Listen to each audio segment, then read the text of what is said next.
Welcome on in, guys. Tobin here with you, and thanks for checking out the channel. You know, in the midst of the wee hours here, as I am watching a little UFC 319, I wanted to get on here and throw down some thoughts on the Dru Smith signing. Was going out on a date night with Mrs. Tobin. See the notification on my phone. Bloop. Dru Smith, he signs a 3-year deal to remain with the Miami Heat.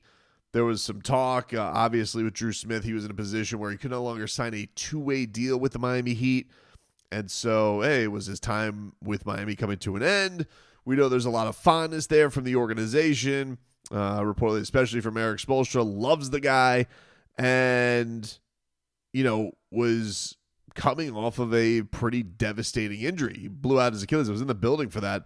Blew out his Achilles last year against the Brooklyn Nets.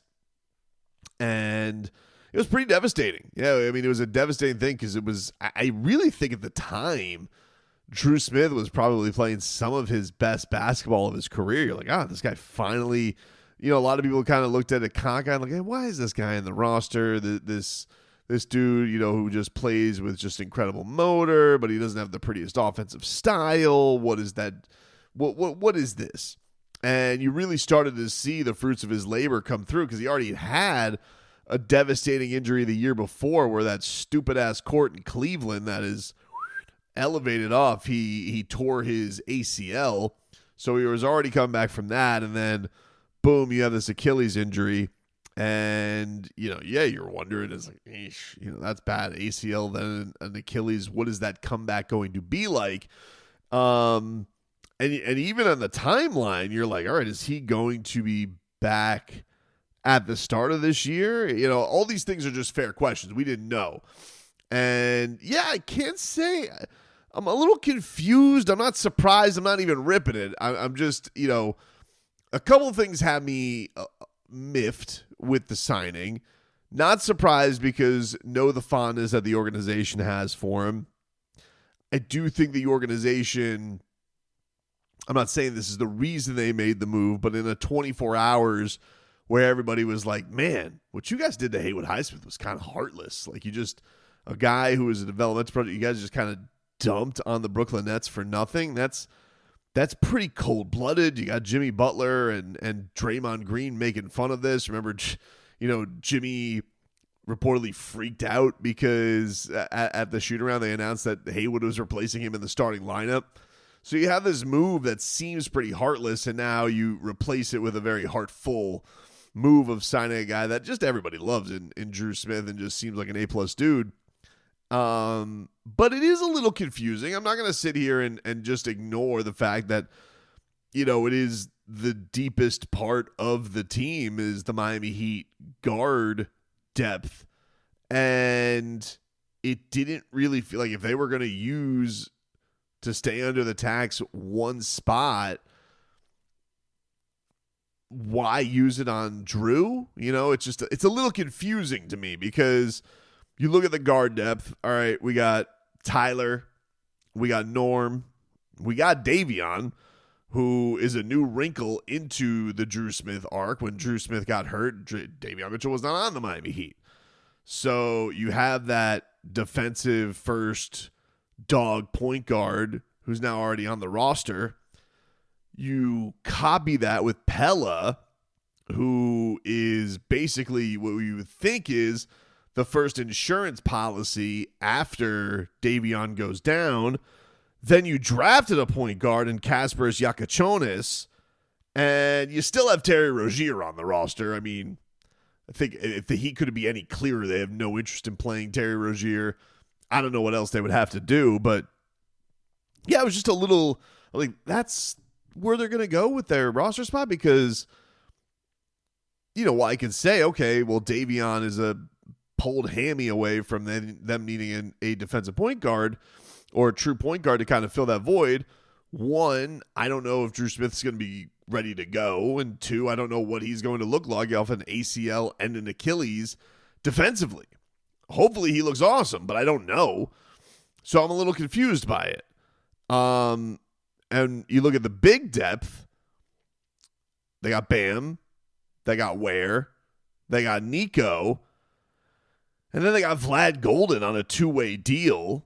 So they could kind of ride that. I think everybody was wondering, hey, are they going to go Kai Jones here? Are they going to add another big? Was that the reason that they got rid of Haywood Highsmith? So that was certainly, I think, on people's mind when that deal went down. You're like, well, they kind of have something else. I didn't necessarily think that it was going to be for Dru Smith. And then you look at the wings. You got Wiggins, Keyshot, Jaime Jaquez Jr., Simone Fontecchio. I think I got everybody there. I don't think I missed anybody with the this whole thing. And I do think, look, by the way, I think Dru Smith was probably on his way to a standard deal last year. Remember, Keyshot was on a two-way deal. The way Dru was playing, he was probably going to get a standard deal. And then it ended up he got the injury, and they signed Keyshot to a standard two-way deal. So now they got Dru on a three-way deal with only one of the years being guaranteed. So yeah, and look, he's not making a lot of money, so I'm not. It's hard to rip it, but it is. I think just the word is confusing because you don't know his health status, you don't know necessarily where he's going to fall into the mix of everything. But you do know the coach likes him, and you know what he brings to the table as far as, his defense, doesn't want a ton of shots, will set his teammates up, just is about the right stuff.